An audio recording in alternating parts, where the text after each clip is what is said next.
अध्याय 13. आब्राम आणि लोट. आपले सगळे धनदिरवे घेवन आब्राम आपले बायले सवे इजिप्ता तावन नेगेबाक गेलो आणि लोटही ताचे सवे गेलो. आब्राम भोव ग्रेस्त आसलो. ताचे लागीं जानवरां, रुपें आनी भांगार आसलीं.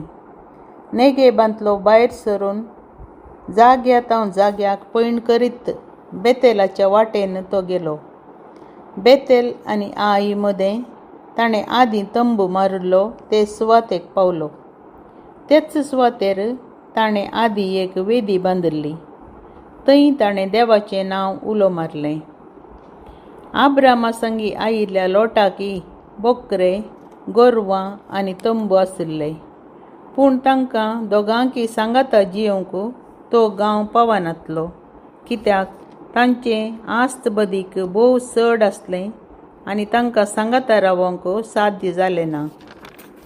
आब्रामाच्या आनी लोटाच्या गोवळ्या मदें झगडीं जावंक सुरू जालीं.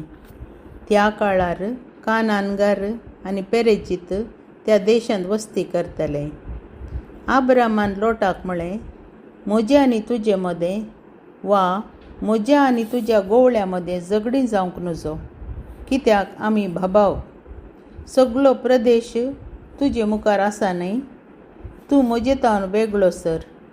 तूं दाव्याक वेताय जाल्यार हांव उजव्याक वेतां. तूं उजव्याक वेताय जाल्यार हांव दाव्याक वेतां.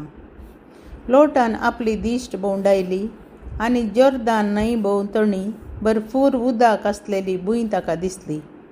सर्वेस्परान सोदोम आनी गोमोर्रा नास करचे आदीं जोवार पर्यंत विस्तारलेलो तो जागो सर्वेस्पराच्या उद्याना परी इजिप्ताच्या देशा परी आसलो.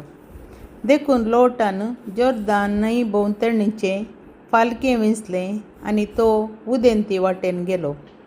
अशें ते एकामेका तावन वेगळे सरले. आब्रामान कानान देशांत वस्ती केली. लोटान फालक्याच्या शारांनी वस्ती केली आनी सोदोमा पर्यंत आपले तंबू घाले. पूण सोदोमाचो लोक खोटो आसलो आनी सर्वेस्परा विरोध व्हड पातकां तांणी केली. आब्रामाक देवाची बासवणी. आब्रामा तावन लोट वेगळो सरल्या उपरांत सर्वेस्परान आब्रामाक म्हळें, तूं आसाय त्या जाग्या तावन उत्तरेक आनी दक्षिणेक, उदेंतीक आनी अस्तंतेक तुजी दिश्ट घाल. तूं पळयताय तो सगळो देश हांव तुका आनी तुजे संततीक ससनाक दितलो. धरणीचे धुळी परी हांव तुजी संतत करतलो.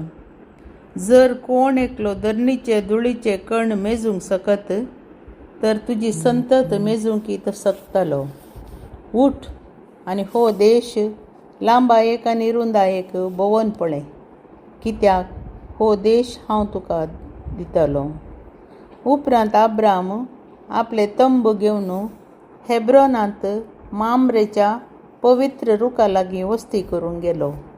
थंय सर्वेस्पराक ताणें एक वेदी बांदली.